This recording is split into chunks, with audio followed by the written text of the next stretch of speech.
Okay, so today's lesson is called The Two Lines of Life. And this is lesson 3 from the Introduction to Gnosis program, as I've mentioned before. And in this class, in this lesson, we're going to start to talk about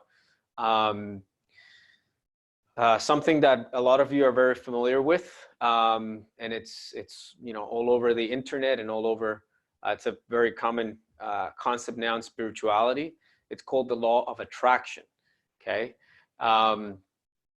and we're also going to talk about the two aspects of life which all the different spiritual and religious traditions have taught, which are basically that we have a spiritual life and we have a social life.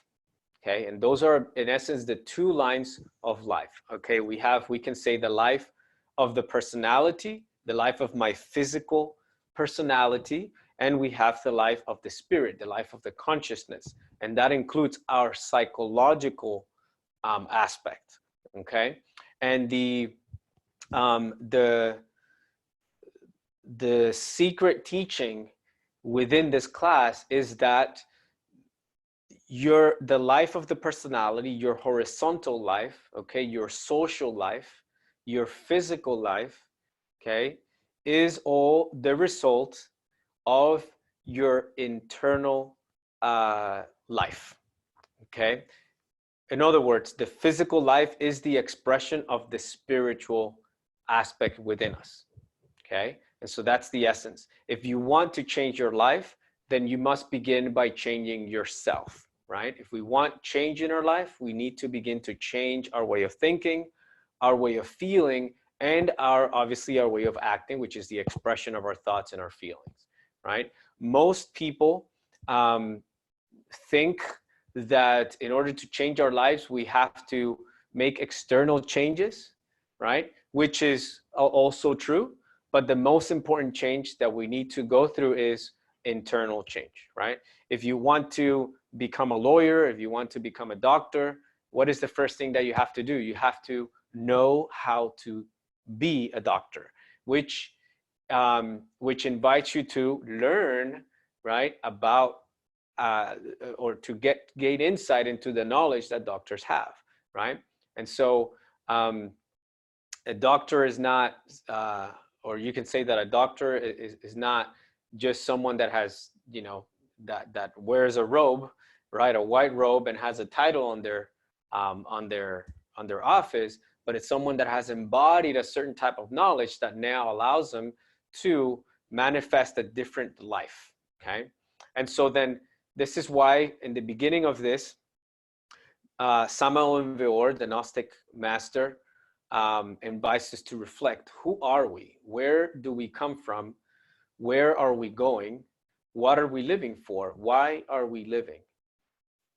What we must first clearly understand is that each one of us, be we burgess or proletarian, wealthy or middle class, rich or impoverished, in fact is at one level or another.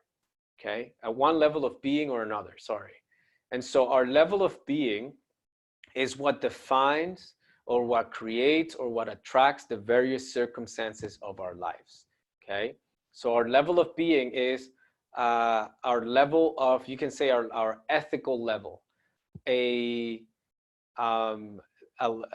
state of being, okay, of a state of being which implies whatever you're thinking and feeling in a given moment, right? So that's our level of being. Okay. Okay, so this is taken from one of his books. It's called The Revolutionary Treatise of Revolutionary Psychology. It's a wonderful book, a very psychological book that allows us to sort of understand and know ourselves in depth. Okay. All right, let me share with you the next slide. Welcome, Cecilia and Kara. I noticed that you just joined. We just started, so you're not missing much. Okay, so the two lines of life. And so I'll begin with this thought from, again, another thought from Samuel Onvihor, in what he calls the Gnostic Art of Living. Have you ever reflected on what your level of being is? What is our moral level? Whatever we are internally, generous or petty, selfless or stingy, violent or peaceful, chaste or lustful, attracts the various circumstances of life. Okay? And you might want to just, this is why I sort of put this all in caps, right? That the life that we have, or our internal states, attract the various circumstances of life. Okay? And this is, again, the sort of the center of gravity of the law of attraction. If anything, that's what the law of attraction teaches, that at all times, any moment in your life, you are attracting something into your life. Okay? And later I'll add that you're also rejecting or pushing away things in your life because of this same law. And those things that you're attracting into your life, okay, are things that are in your mind and in your emotions. Okay, it's your internal state of being. Okay, and they give, for example, if you ever watched the documentary The Secret, they give this wonderful example on why it's not enough to just think about something to attract that into our lives. It's actually about embodying, right, what we want to attract into our life. So if you want to have a joyful life, a happy life, then guess what? You have to learn to embody joy. You have to learn to embody happiness. You have to learn how to just be happy, right? And that will attract more happiness into your life, okay? And so this is the essence, the essence of this lecture, and sort of the essence of the law of attraction, okay? Obviously, in order to do that, we need to learn how to modify our psychology. We need to learn how to change our way of thinking, our way of feeling, so that we can attract new things in our lives, okay? And this is where this concept of the level of beings, the levels of being come into place, which I'm gonna get into a little bit, okay? And so just to finish this thought, Master Samael says, the lustful person will always attract scenes, dramas, and even tragedies of lasciviousness in which he will become involved. It's obvious that a drunkard will always attract drunkards and will find himself in bars and saloons all the time, right? What will the usherer attract? The egotist, the selfish person, right? How many problems? Jail, misfortunes, and so forth, okay? And so up until this point, basically, we are all victims of the various circumstances of life, okay? Life basically defines the type of person that I am in a given moment. And so from a spiritual perspective, and even from a psychological perspective, we can say that we are not really in control of our own lives, right? We are simply victims of life, okay? And we're constantly responding to life, reacting to the various events that happen in our life, but very rarely are we actually creating new things in our life, right? And that's what we want to accomplish here. We want to begin to take control of our lives, and to begin to create a new life, okay? And when I say that we're not in control of our own lives, it's, you know, there are so many really examples, because when you get up in the morning and, you know, if it's a rainy day, right away, you don't, you know, and you have to go to work, you get in a bad mood because it's raining, because there's no sun out, right? Or you hear, you know, quote unquote negative news, or news that challenge your, the idea that you had about something, and then you get in a bad mood. Someone decides to, you know, someone is walking around with a bad mood, and all of a sudden they decide to put you in a bad mood too, and they tell us something that we don't want to hear, they insult us, they tell us things that are very nice, and guess what? They ruin our day, right? Why? Shouldn't we be in control of our own happiness? Shouldn't we be in control of our own life? And so this is why this is so important, because when we begin to practice this, when we begin to practice, when we begin to awaken the consciousness, we begin to be in control of our own life and say, hey, wait a second, I can actually make a conscious decision right now if I want to get upset at this, or if I just want to take this in, ignore it, or transmute that, transform that, right? And we'll talk a little bit more about that, obviously, later on in the program, but we have to begin with the basics, right? Okay, so like I mentioned in the beginning, there are two lines, okay? Two lines of life. One is the life of the personality, okay? And this is related to our physical birth and growth, okay? Everyone goes through this line, okay? Everyone is born, grows physically, and then he or she dies, okay? In this line, we have what we call our personality, okay? Which is a way in which we express ourselves, okay? This personality that we have created is the result of the accumulation of external experiences, right? Likes, dislikes, and all of that becomes our, like, who we are. If you were born in a certain family, in a certain culture, then you have certain personal characteristics and defines how you think, okay? And again, now that's important because how we think will define the actual type of life and the quality of the life that you have, right? And that's where this other line comes into place, right? That we call the vertical line, or the life of the soul, okay? The word soul means psyche, okay? It is our essence, okay? Who we are beyond a physical body that feels and that has a mind that thinks, okay? We're not a body, we're not our emotions, we're not a mind that thinks, we're not our thoughts, we are a soul, we are a consciousness, okay? Awareness, or a spirit who possesses a mind that allows us to perceive, to think, to feel, and also a body through which we can manifest and express ourselves physically and create physically, okay? And so the life of your physical life, okay, is an expression of who you are inside, okay? And this is what we call the levels of being, okay? You can see this line as a ladder, and it's symbolically represented in the Bible as Jacob's ladder, okay? This ladder has different steps, different degrees, okay? And you can say that this ladder is different ethical states, different degrees of knowledge, of gnosis, different virtues, okay?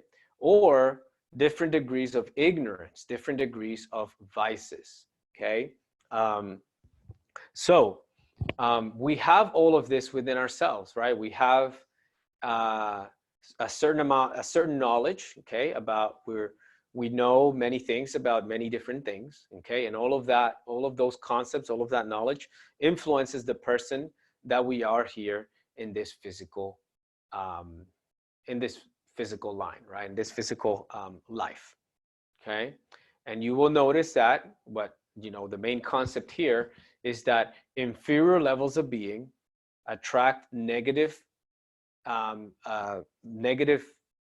circumstances in our life, okay, and higher levels of being, more ethical levels of being attract, okay, more positive things in our lives, okay.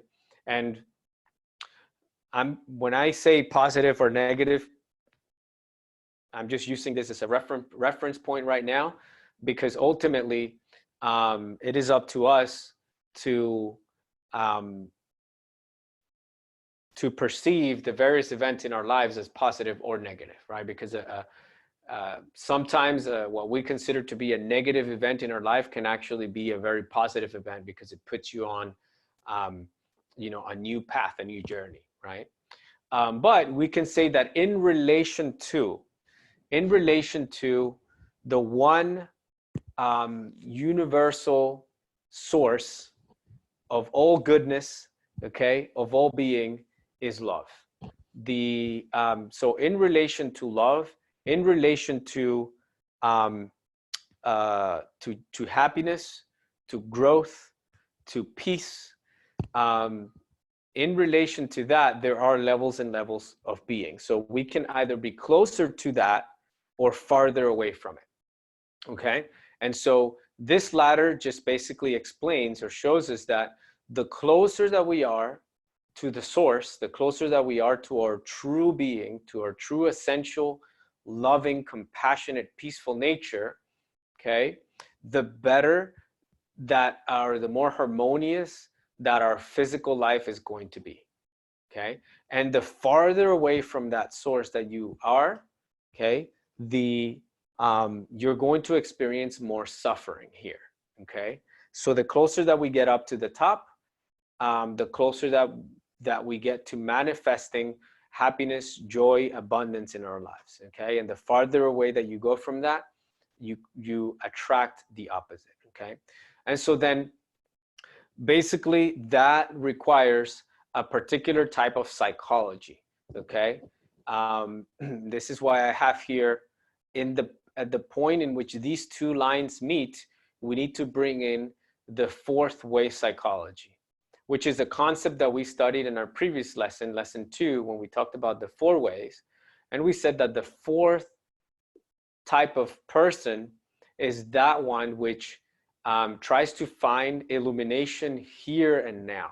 Okay. That person sees life, as I mentioned in our previous class, as a psychological gymnasium.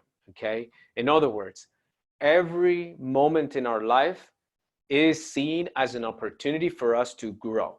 Okay. To grow not just physically, but to grow psychologically and to develop ourselves as spirits. Okay. So a person that begins to apply a fourth way psychology begins to liberate himself or herself from the dualistic aspect of the mind.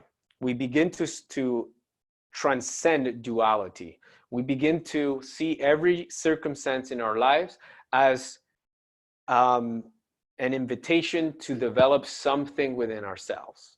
Okay. An invitation to grow, not just whether, oh, it's just unfortunate or it's a negative circumstance. There's no such thing as negative circumstances. Everything is a challenge, right? And I guess if you might have a negative perspective on challenges, but challenges are here to challenge you, right? To test you. And when you pass through a test or a challenge, if you pass the challenge or the test, you are more knowledgeable, you're more wise, right? And so from a Gnostic perspective, life here in the life in general, and especially here in the three-dimensional world, in this physical world, is a means for us to grow, to develop. And so we look at everything and we study everything, right? We try to grow from every single experience that we have, okay? And we try to stay away from labeling things as good or bad, but rather that everything is here to teach me something, okay? And so that is the horizontal life, which is, again, the development of our personality and the creation of our identity. And right now we have a false identity. We have a false personality, which I'm going to get more in depth into in lesson 5, okay? Because the truth of the matter is that we were all born here at some point. We came from somewhere. And our parents didn't really know who we were. They didn't know where we came from. They didn't know our true name, what our true soul wants, right? And so since we didn't know, we grew up, we were born, we started walking around life, and then we started looking around and saying, all right, well, my parents are this, they do this, my friends do this, blah, blah, blah. And then these are sort of the various options that I have. And so I'm just going to choose one of those options and I'm going to live my life in accordance to that, right? Which serves us up until a certain point. But at some point, you also begin to realize that you have soul needs, okay? We're all unique souls with certain individual qualities, okay? And this is why even here in the physical life, you'll see that some people are more drawn to certain types of careers, certain types of experiences, and some are drawn to others, right? That's because of your own soul, of who you are deep inside, right? And some people are more drawn to becoming a lawyer or a doctor or a teacher, right? Or whatever it is. And that has to do with um, not just because they want a career and that they want to make some money, but it's somehow related to who they are. And you can see these people when you find these types of people when they have found their vocation in life and they're happy doing whatever it is that they're doing, whether they are a bus driver, whether they're a lawyer, whether they are, I don't know, a business owner, right? If that's what is really aligned with the sort of um, qualities of their own being, then they'll be happy. If they're in a career that they are not happy with, it's a sign that they're not really aligned with their true self, with their true identity, with their true being. Okay, and so that's sort of one of the things that the vertical line or the spiritual line give us, right? It begins to slowly show us our true vocation, which leads us um, to living happier lives. Okay, so the vertical line is the growth and development of what we call the consciousness or the soul. Okay, um, okay, and so in order to do this, in order to transform ourselves psychologically, to develop our consciousness, in Gnosis, we say that there are at least 3 factors that we have to practice. Okay, and that's what we call the psychological revolution. We need to go through an inner revolution, through a psychological revolution. We need to revolutionize ourselves against all of these false concepts that we have about ourselves and about life around us. Okay, and that requires, again, that you change your way of thinking. Okay, and um, this type of revolution, this type of growth is the result of 3 particular things in your life. What is synthesized in the Gnostic tradition as the 3 factors: birth, death, and sacrifice for humanity, or just sacrifice. Okay, birth implies the awakening, the tuning in with our true nature, our true being. Okay, to reawaken our true being, our true essential nature. And that brings forth what we call death, which is psychological death, or which is basically the letting go, the transcending of our inferior levels of being that only bring misery and suffering into our life, right? All of our vices that we have to let go of so that we can have a better life here physically, okay, and a more fulfilling life here on the spiritual aspect. Okay, and so any process of growth implies these 3 aspects. Any process of growth is birth. There, in any process of growth, there is birth, there is death of the old, right? Or you can say the death of the old and the birth of the new, and all of that requires sacrifice, right?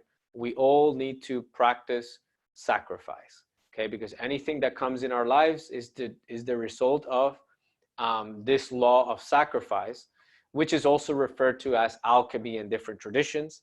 Okay, alchemy is the science of transmutations. It is the science of transformations, right?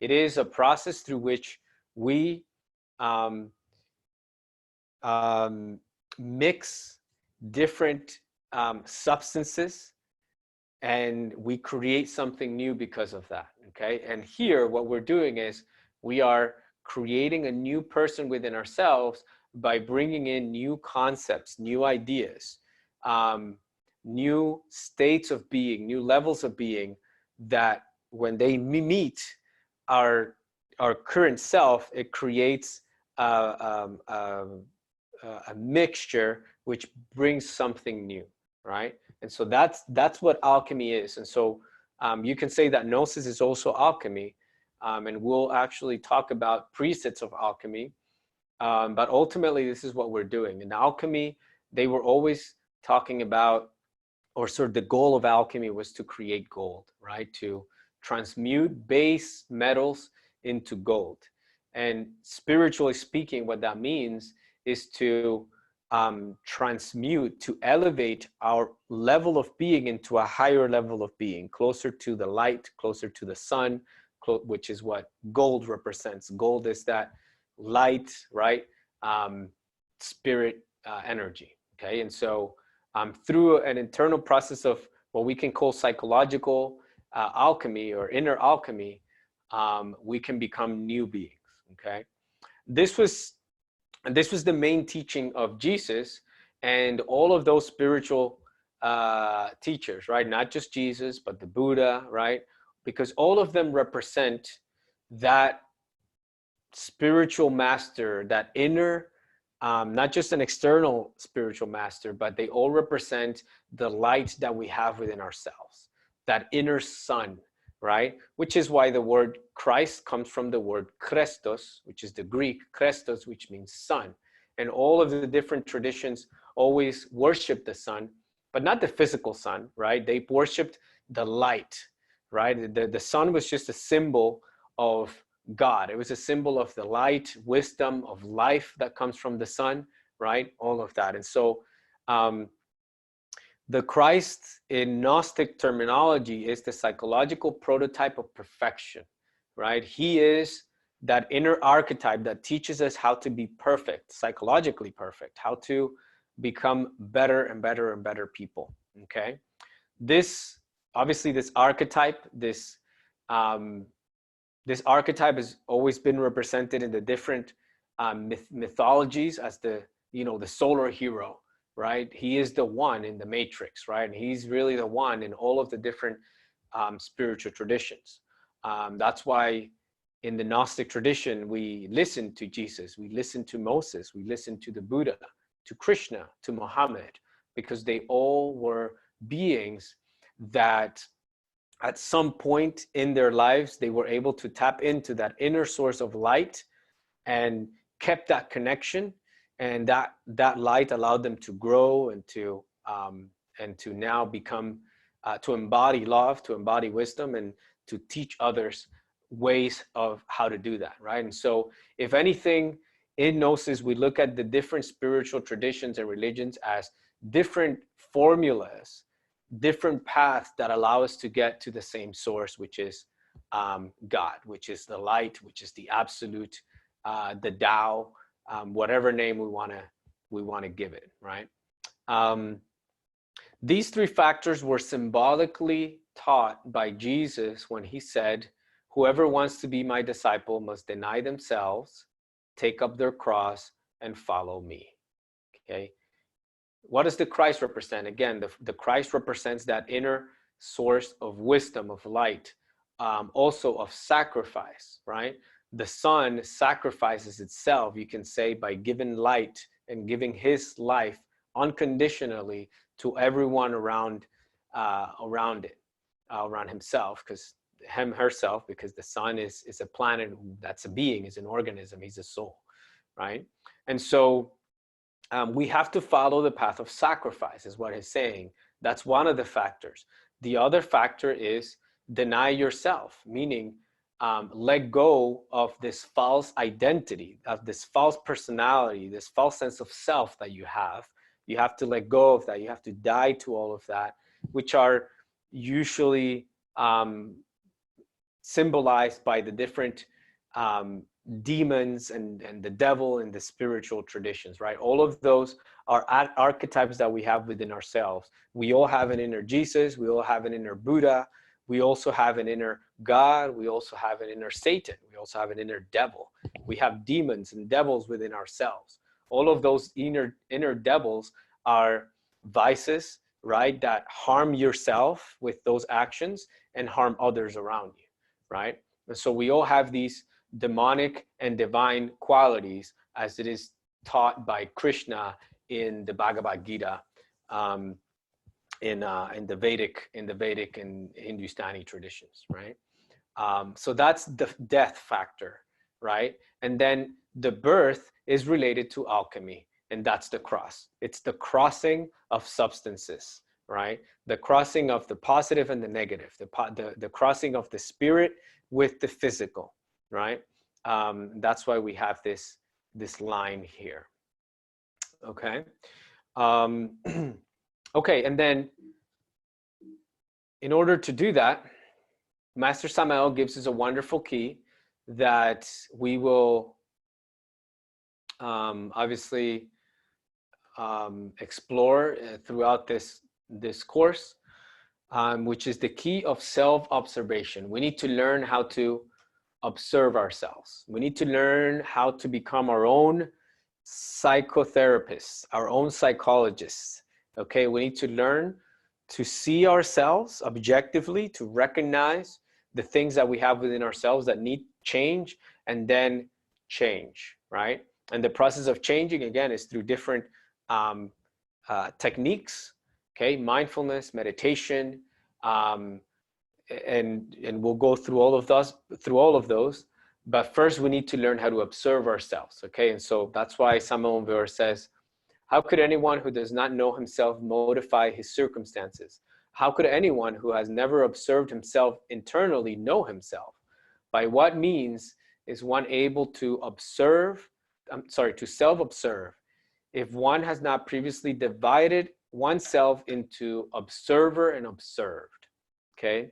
If one truly and very sincerely begins to observe oneself internally, one ends up dividing oneself into observer and observed.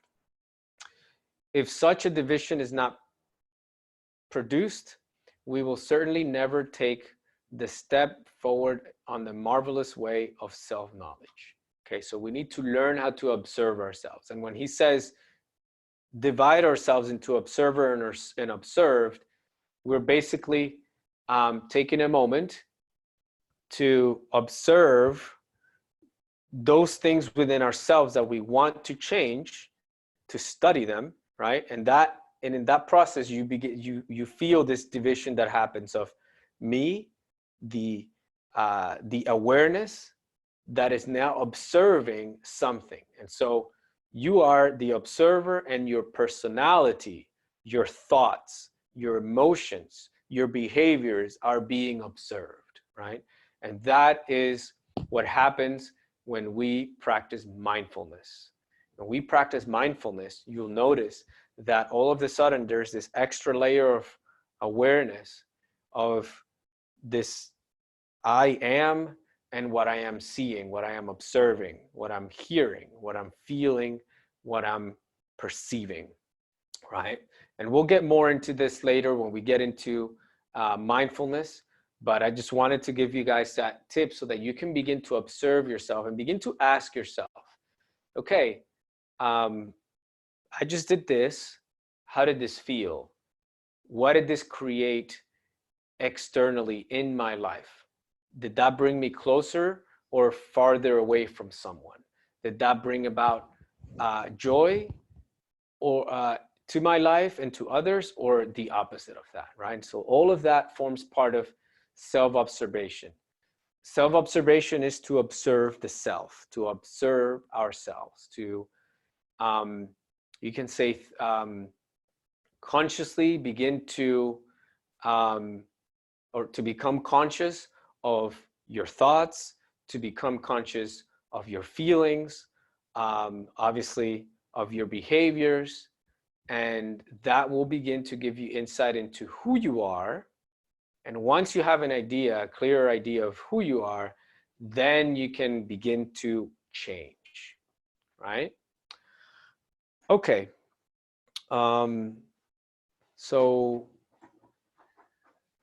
now I want to open up the room to any questions or comments. You can just give me 1 second though.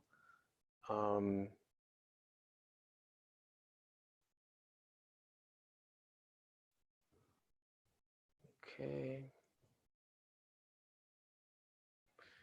Okay, so if you have a question, just please raise your hand or just Yeah, you can send a question through the chat. We have one coming up.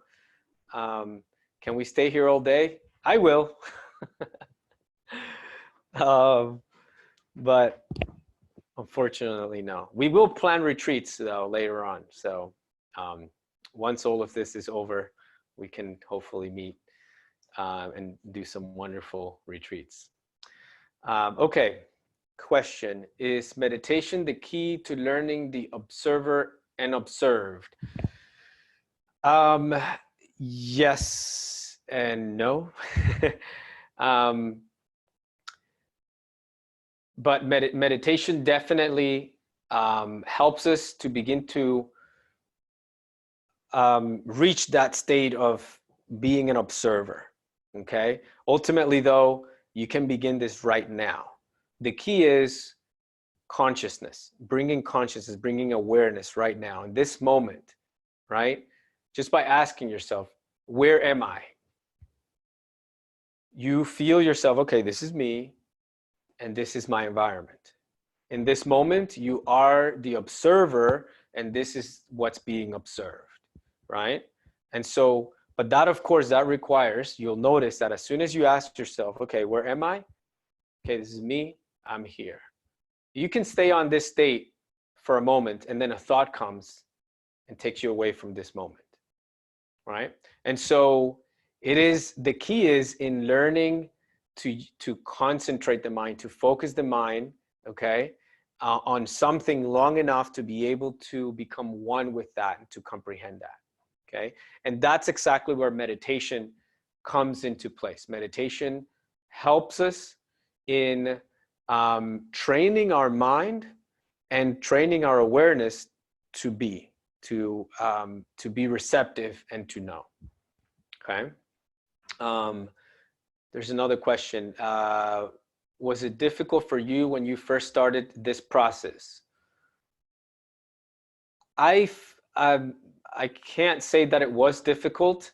There are parts of the path that are definitely challenging, and everyone finds different aspects of it harder than others. For me, in specific, I don't know, for me, this is one reason why I really love this program, because I was introduced in it with very simple, practical concepts that, again, you can begin to practice now.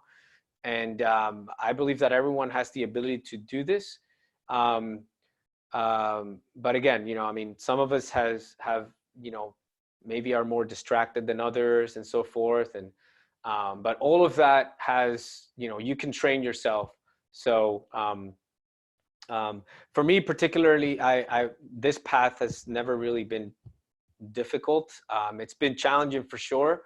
And again, there are parts of it that require more of me than others, but yeah, there are some parts of it that are more difficult depending on your personality and depending on your own training, right? How does one know if his or her vocation is achieved?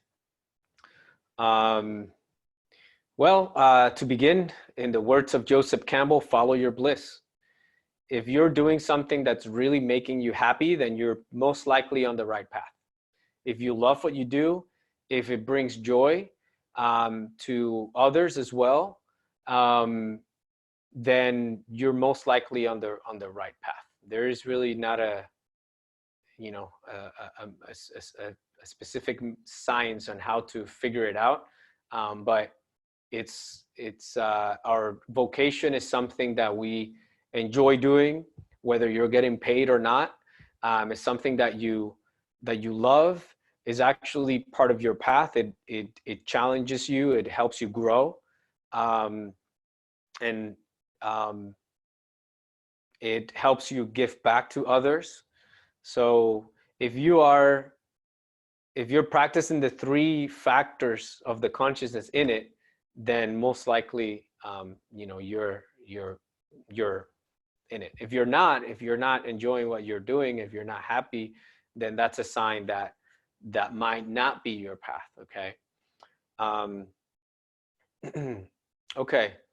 The quote at the beginning says, to be lustful or chaste. Can you be both lustful and chaste at the same time? Because I think I am. Yeah, we all are. um, and that's fine. It's just a matter of so the word lustful. Okay, let's just clarify what lust and chastity are. The word chastity, to be chaste, is to be pure. Okay, to be loving in nature. And when you're pure, and when you're in love, okay, when you're embodying love, you have this inner desire to grow, to be happy, and to bring that same growth and happiness to others. Okay, and so you look at others as souls that are on a process of growth, and your actions will help them grow or or or hinder their process of growth. Okay, and so being pure means being in love, seeing everyone through love. Lust is about lust is related to, we can say, excessive sexual desire, in which we are now looking at other things. Could be things, or it can be human beings, because lust is not just related to sex or to sexual desire. Lust can also be related to simply different desires that we have. And so when you're looking at other beings or other things as basically objects for your satisfaction, okay, that will bring you physical pleasure or emotional or even intellectual pleasure, then you can say that you are lustful in that moment. So lust is basically on a purely sexual level. Lust is the desire for sexual gratification without any love in it, without any spiritual or yearning to grow and to connect deeper with others. Okay, and again, we all have that within ourselves, but in this case, we're looking at specifically, or Master Samael is trying to point towards when we simply look at others to just lust, and so in that, and in that state of being, we're basically seeing others as just sexual beings that are here to please us, and so that's where we can begin to create a lot of suffering in our lives, because if we're not able to see someone with love, then there is we limit our connection to that person. Okay. Okay. Next question. What about the grief that comes with death? Are there any teachings that help the process to process mindfully those states? Yes, grief is a very natural process. Whether you're dealing with physical death of someone in your life, or we go through that process of death and grieving in our process of transformation, right? Because you begin to want to die to certain aspects of yourself, and then as you begin to change those aspects, you begin to grieve, right, for that old person, that old self that you were, until the new person arrives. There's this whole process of grieving. And we say that there are two types of grieving. There's a grieving that comes deep from within the soul, and we can say the grieving that comes from the personality. We all grieve, and our main grief is that we're all grieving the loss of our spiritual selves, the loss of our state of wholeness, of oneness. And it is that grief that is pushing us towards these meetings, to search for this knowledge, to grow, to expand. Okay. And yes, we will learn techniques to process grief. Okay. Mindfulness, meditation are wonderful techniques. And again, the essence of the essence of any process of to transform any state of being is mindfulness. Okay. And once you bring awareness, once your consciousness is here present, then you can do yoga, you can exercise, you can sing, you can play an instrument, you can pray, all of these things that can help you transmute or transform states of sadness into joy, into realization. Okay. But the essence is mindfulness, our ability to be present here with what is, so that we can see other things. Okay. And of course, we'll definitely go deeper into all of that. Is that the dark night of the soul? You can say that we go through different dark nights of the soul. It's usually a period in which we're grieving, a period in which we are encountering our darkness, our shadow. But there is always, the light at the end of the tunnel. Okay, if you continue to do your work, if you continue on track, you will eventually go through it. Okay.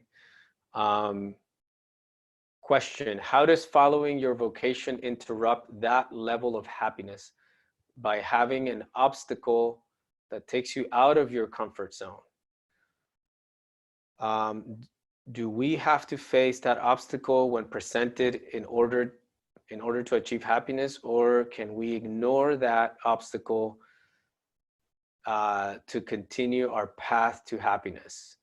If we do face it and fail to do the right thing, does it bring our level of our consciousness down?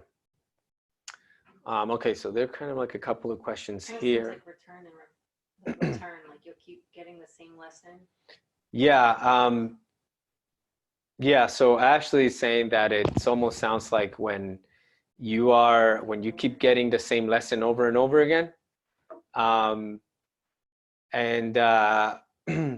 So in our path, in our path to finding our vocation, which is our true, love, we are definitely going to find obstacles, challenges in the way. And we have to overcome those obstacles. Okay. Sometimes we fall. Sometimes we're dragged by the different circumstances of life. But the most important thing is, like they say in Batman, the only reason we fall is to learn to get back up. Every time that you fall, right, you learn something. You learn about why you fell and what you need to develop within yourself that won't make you fall again, right? And that just makes you a stronger person. And the mere act of just getting back up requires courage. And for that, you need to have love for yourself, for your own personal growth. And that's ultimately really the inspiration to do this work. So yes, you will be hit, you'll fall, but keep on, that courage to keep getting up, and with always bringing awareness of why you fell, and to understand why you fell, so that you can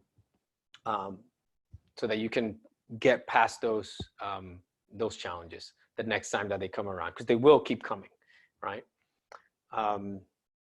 Okay, is it possible for love to emerge from lust? Will you cover this love-lust dynamic in later chapters? Yes, absolutely. This is why we're here. It's all about transmutation. Transmutation is to transform energy into higher states. So you can say that lust is an expression of love, okay? But you can say, and this has been my own personal experience, is a limited expression of love. Okay, so there's more to lust. Okay,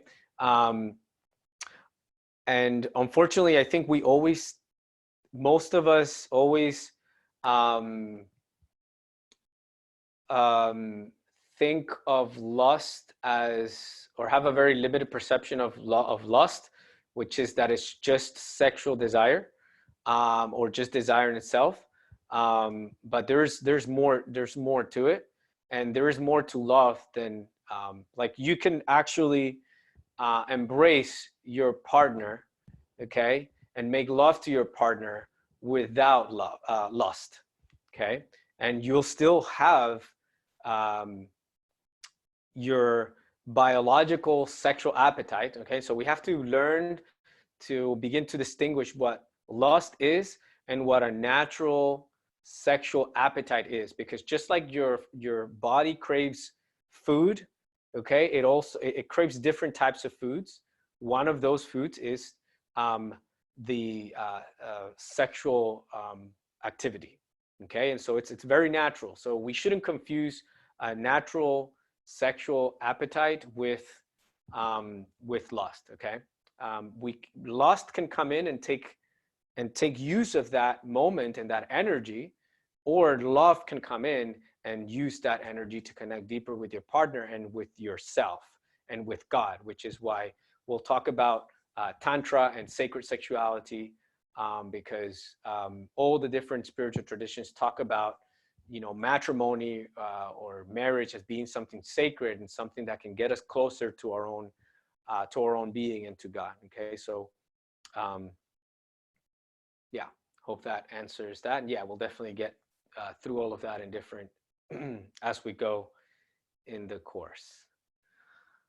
Okay. All right. So I don't see any more questions. So let's take a break. Let's do a little meditation, and then we could come back. If you have any questions after the meditation or any comments, if you want to share your experience, I'm always um, I'm always curious about, you know, how the practice is, and anything that you're experiencing. All right, so let's take a moment now